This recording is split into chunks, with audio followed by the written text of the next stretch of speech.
سلام. امروز میخوام براتون یکی از اون داستانهایی رو تعریف کنم که هم عجیبن، هم ترسناکن و هم یه جورایی غیر قابل باور. پس اگه دنبال ماجراهای تاریک، مرموز و واقعی هستید، جای درستی اومدید. حتما کانال رو سابسکرایب کنید و نوتیفیکیشن ها رو بزنید، چون ما هر هفته یه داستان جدید داریم که قول میدم خوابتون رو به هم بزنه.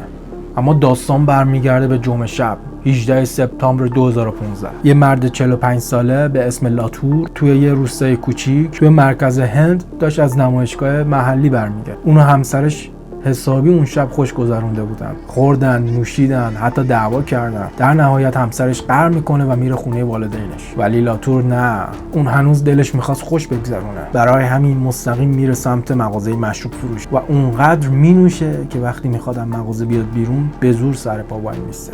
حالا ساعت از نیمه شب گذشته. لاتور توی خیابون تاریک تلو تلو میخوره و کسی هم دور برش نیست. هیچ چراغی توی اون خیابون نبود. لاتور فقط یک قدم جلوتر از خودش رو میدید، ولی چون همیشه از همین راه رفته بود براش چیز عجیبی نبود. اما اون شب یه فرق اساسی داشت. لاتور صدای جمعیت رو میشنید، آدم‌هایی که انگار دور برش پرسه میزدن، حتی نورهایی رو میدید که انگار چراغ ماشین یا وسایل دیگه بودن. براش عجیب بود، اما نه اونقدر که بایسته و فکر کنه. اون فقط میخواست به خونه برسه. لاتور همونطوری که داشت قدم میزد یه دفعه پاش رفت جایی که دیگه سطح زمین نبود. احساس کرد داره سقوط میکنه.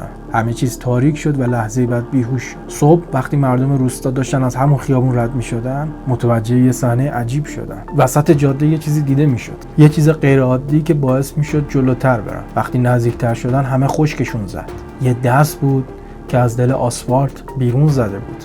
اون شب همون موقعی که لاتور داشت برمیگشت یه گروه کارگر مشغول تعمیر خیابون بودن. جاده پر از چاله‌های عمیق بود و اونها با قیر داغ پرشون میکردن. لاتور که مست بود مستقیم افتاد توی یکی از اون چاله ها. کارگرها که متوجه حضورش نشده بودن قیر داغو میریزن تو اون چاله‌ای که لاتور بوده و با قلتک آسفالتش کردن. و لاتور بیچاره تنها کاری که تونست دستش بر بیاد این بوده که دستش از قیر بندازه بیرون، ولی همونجا زیر لایه قیر خفه شد.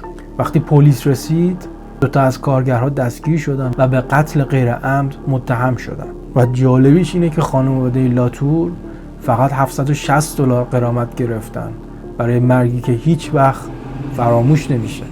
این یکی از عجیبترین و وحشتناکترین تصادف‌هاییه که شنیدم. حالا شما بگید اگه جای کارگرها بودید میتونستید متوجه حضور لاتور بشید یا نه؟